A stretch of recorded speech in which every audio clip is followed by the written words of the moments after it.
Welcome back to the ranch, friends.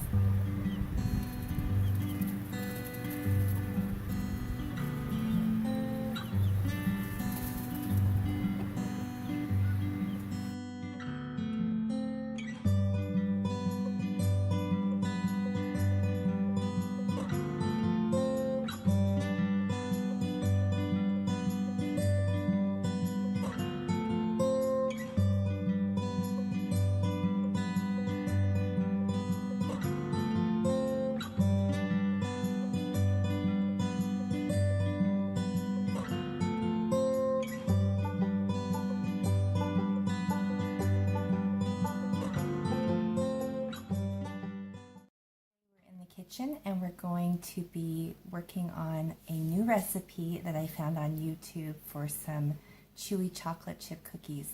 C is for cookie, that's good enough for me. I have a bit of a cookie addiction, and I've been on a mission lately to prepare these things in my own kitchen instead of going right to convenience foods.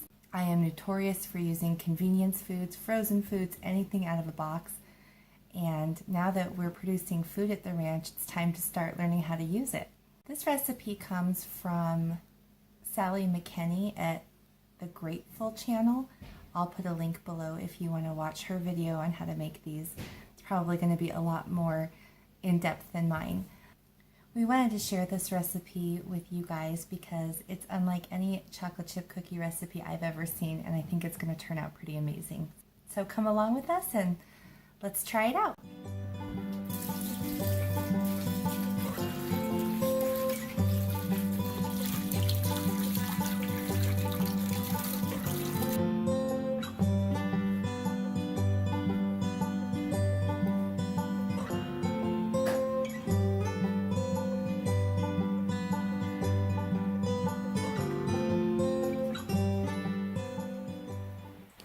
We're going to be making a double batch of cookies today so that I have enough to throw in the freezer.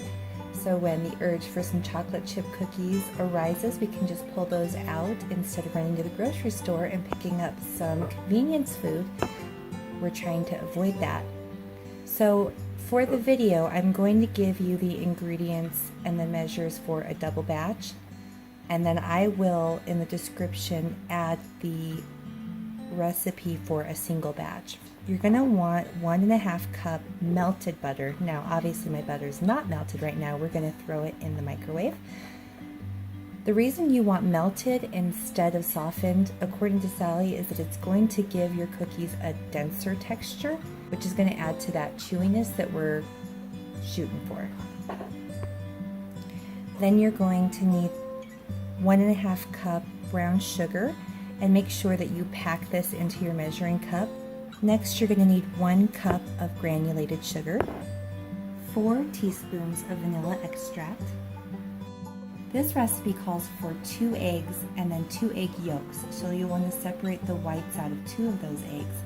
In this mixture, I have 3 teaspoons cornstarch, 2 teaspoons baking soda, and 1 teaspoon salt. For the double batch, you're going to need a heaping bowl of flour. So here I have 4.5 cups of all-purpose flour. We're ready to get started. I just need my little helpers. Awkward silence. So Aiden, we're going to mix our wet ingredients together before we put it into the dry ingredients. So can you please grab the butter? Butter. And we're going to melt that butter in the microwave. Okay, so you're going to take it over to the microwave and pop it in there. Okay, so go ahead and put that in the microwave.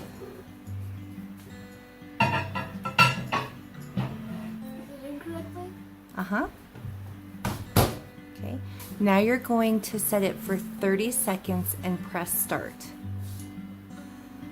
3, 0, start. It's already, yep. Okay, now when that's done, you're going to do it, you're going to press 3, 0 and start again. And you're going to keep doing that until we have melted butter. Okay? So we'll have to keep an eye on it and keep checking on it. Sound good? Okay. Anytime you're baking on a ranch, this is the most important tool that you need. Okay, so we warmed up our butter in the microwave for 30-second intervals, and how many did it take? About 3 times? 3 or 4. 3 or 4 times. And now we have our melted butter. So we're gonna pour this into the white bowl. The whole thing. Is it hot? No.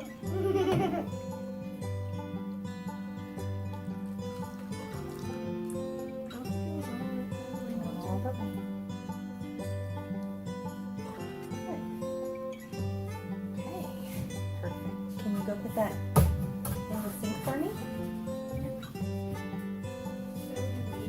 The next ingredient we want to add is the brown sugar. So Brinley, why don't you grab, you know what? Grab a big spoon. And I think the easiest way to do this is for you just to scoop it out of the bowl into there so that we don't splash all over the counter our butter. It looks so good. Dude. Yup. Now that the brown sugar is in with the butter, we're going to add the granulated sugar. So Piper, go ahead and add this to the white bowl. Careful. Careful. You know what? Why don't you do it at the corner? Like that. You're doing good. Ah, there's a lot of sugar. Yeah. Sugar. Sugar. Very good. Feed Okay. it to the fire. Okay, so go put that in the sink, in the one that's already in there. Okay, so for today's recipe, Mom is doing the mixing. Usually I would let them help, but that is for another video.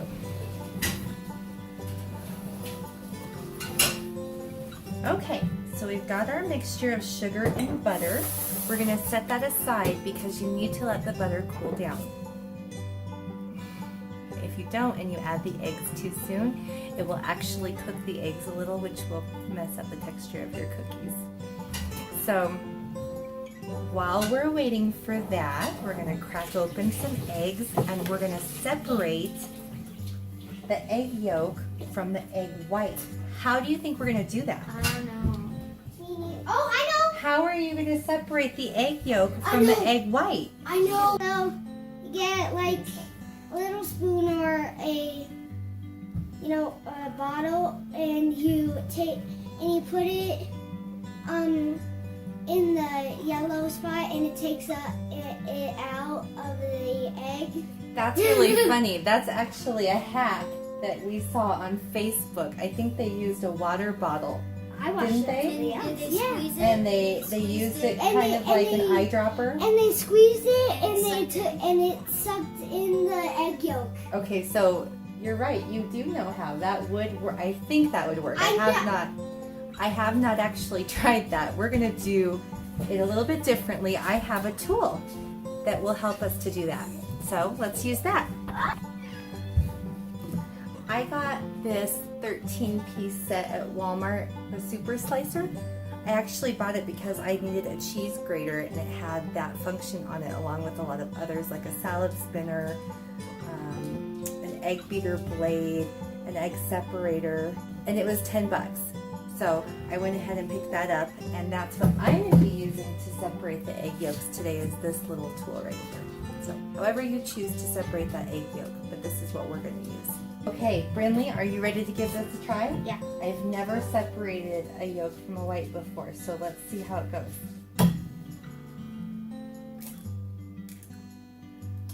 Ooh. It's working. You can go wash your hands. Just an eggshell. That's okay, because that bowl we're actually going to throw away. Look at that! It works! Oh my goodness! Don't we need the white? Not for 2 of the eggs. We need 2 eggs and 2 egg yolks. Okay, so egg... I called you egg. Eggin. So Eggin is going to crack an egg yolk. Go ahead, Eggin. Over the bowl. Good job. Put it in the bag. We save our eggshells because we bake them and crush them and give it back to the chickens. Some people say you shouldn't do that because it teaches your chickens to eat their own eggs. We haven't had that problem because we grind them into a powder. That's cool.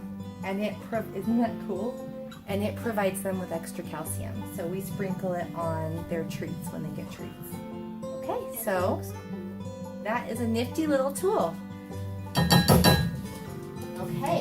Okay, so Piper's gonna help us with the big eggs, and she gets to do 2 because she was patient and didn't get to do the yolks.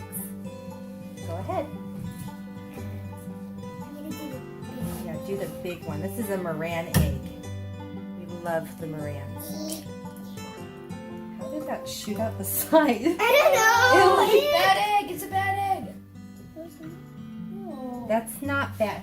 Okay, so this is why you should crack your farm fresh eggs into a separate bowl and then add them to your mixture. But I decided to take a shortcut today. The blood that you see in there does not indicate that it's a bad egg. What happens is that sometimes when the chicken is forming the egg inside their body, they'll break a blood vessel and the blood will go into the egg. Normally with your store-bought eggs, that has dissipated by the time they get to the shelf. So with a farm fresh egg, you take that chance. It's not a big deal. Just take a spoon and scoop it out like you would an eggshell. Now that we scooped the blood out of the bowl, we're gonna put the next egg in. That's so loud.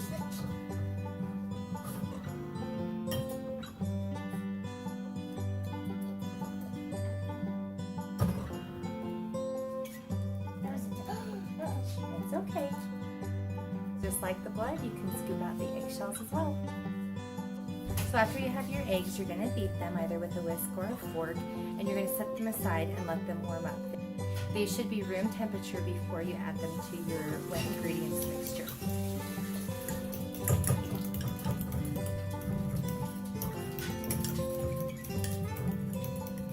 And I don't really know why that is, but Sally said so. Now we're going to work on our dry ingredients while our egg is warming up to room temperature. So we're going to start with 4.5 cups of flour. And then Aiden, I've already measured out our cornstarch, our baking soda, and our salt into this bowl. So you're just going to add that right in.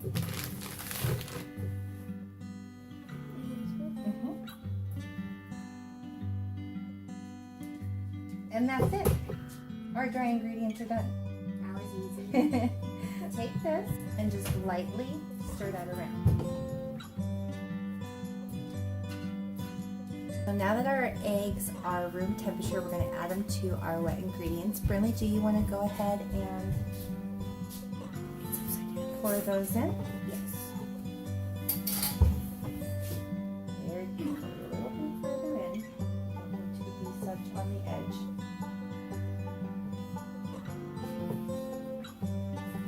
Oh.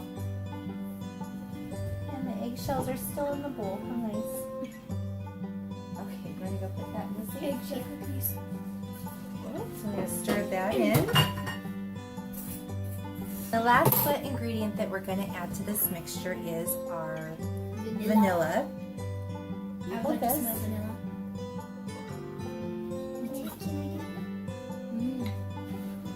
Smells like cookies.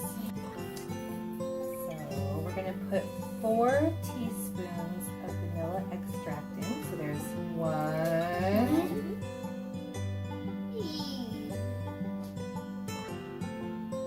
2,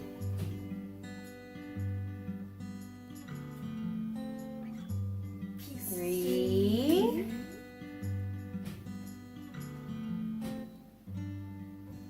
4. Now that we have our dry ingredients and our wet ingredients, we're going to slowly mix them together. I think that's good to start.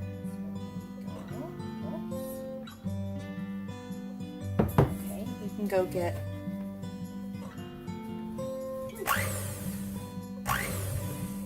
a little bit of time. Okay, Piper, go ahead.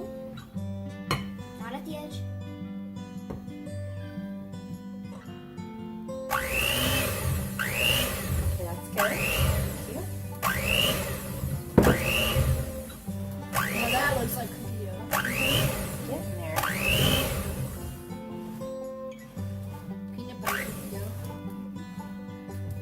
we'll be making some peanut butter cookies too. Not today, of course, but. I love peanut butter. Okay, and now let Aiden have a turn. Go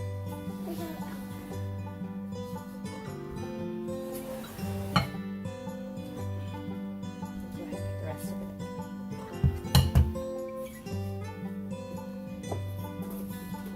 Ooh, that's light. Just get all the rest of it. I just don't That looks put on my.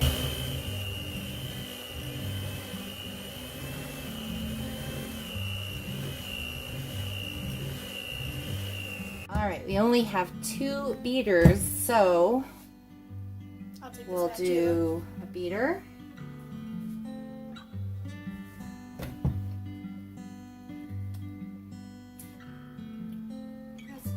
A beater.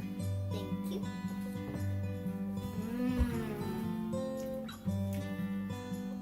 And a spatula. This is good. Is it good? Okay, so after taste testing that dough, I have to say I'm getting pretty excited for these cookies. They were almost decadent.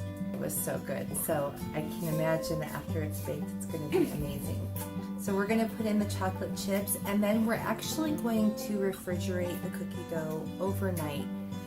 According to Sally, that is the best way to get that chewy, thick texture when you're baking, instead of it just melting on your cookie sheet and then you have a thin, greasy cookie. So we bought the big bag of semi-sweet chocolate chips, the 24-ounce bag. Since we're making a double batch, we're going to put lots of chocolate chips in it. Okay, Piper, are you ready? Are you sure? Okay, dump the whole bag in. Whoa! Now try. Wait!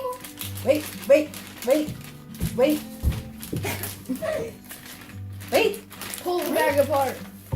Okay, Piper, wait! No! Ah! Put it down! Wait! Okay, Piper, now grab a chocolate chip. What? Out there. This is not a fondue pot. And if you have any cookie dough left after your children have ravaged it, then you can bake it. Okay, are you guys ready for our taste test of the cookie dough? Yeah. Okay, go ahead. Is this a good recipe? Okay, Sally Mckenny, we give you the 2 thumbs up. Now we're going to put the plastic wrap over our cookie dough and put it in the fridge overnight. Per her instructions, you really only need to refrigerate this for about 3 hours. But in 3 hours, I'm going to be making dinner. So we're going to bake them tomorrow. So we'll be back tomorrow to show you how this all turns out. And we're back. It's the next day. Actually, it's the next night. Took me a little while to get to baking these cookies, or actually putting them in the oven. And I'm feeling a little camera shy today, so Mark is going to help us out. To stunt double. Since I did not leave my yoga pants all day. Yoga pants. Where you been all my life? I've never done yoga, but these make me wanna try yoga pants. So our cookie dough is totally chilled, and we're gonna use this mini scoop. I have no idea what this is called, It's a melon and I baller. have no idea where I got it from. Makes melon balls. Oh, Ooh. I have no idea where it Really came from. perfect size cookies. Yeah, it makes great sized cookies. Sally Mckenny makes them really large. She says that that's what helps make them extra soft and chewy. But as a mom of 3, I am more concerned with having enough cookies rather than being big, soft, and chewy. So if these do not, turn out the same as hers, it's because I used significantly less dough in each cookie than she does. We are also going to be using a cast iron baking sheet, and I'm not really sure how that's gonna go either. So this is all an experiment, but I feel like it's gonna cook more evenly on the cast iron. So we're gonna give that a shot. We've lined our cast iron with 2 sheets of parchment paper. Is it really hard to scoop? This is, yeah. Really hard to scoop? Okay, so you scoop it, Daddy. And Doesn't want to stay. There we go. and then let one of the kids Put it in the corner. squeeze it.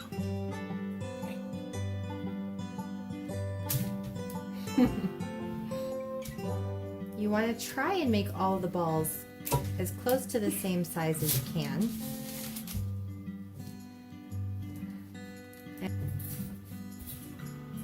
Put some muscle into it.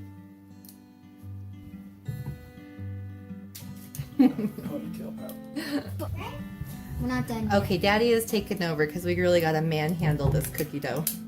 We let it sit for just a little too long, I think. Aiden is going to go ahead and put this in our oven. Open the oven. First. Open the oven first. We have it preheated to 325.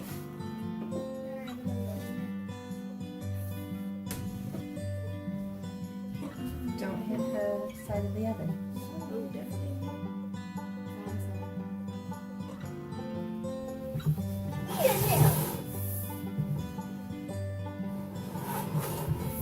Yeah, help. It is very heavy. And we are going to bake these on 325 for about 13 minutes. I'm just going to keep an eye on them. I get ready for cookies. You want to pull them right before they look done. You want them slightly undercooked, and that's what's going to make them chewy. Okay, so 13 minutes has passed. We've pulled them out of the oven. We're going to wait for these to cool down, and then we're going to give them a try.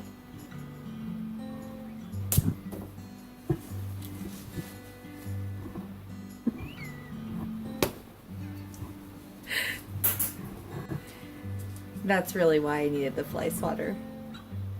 The time has come for this cookie!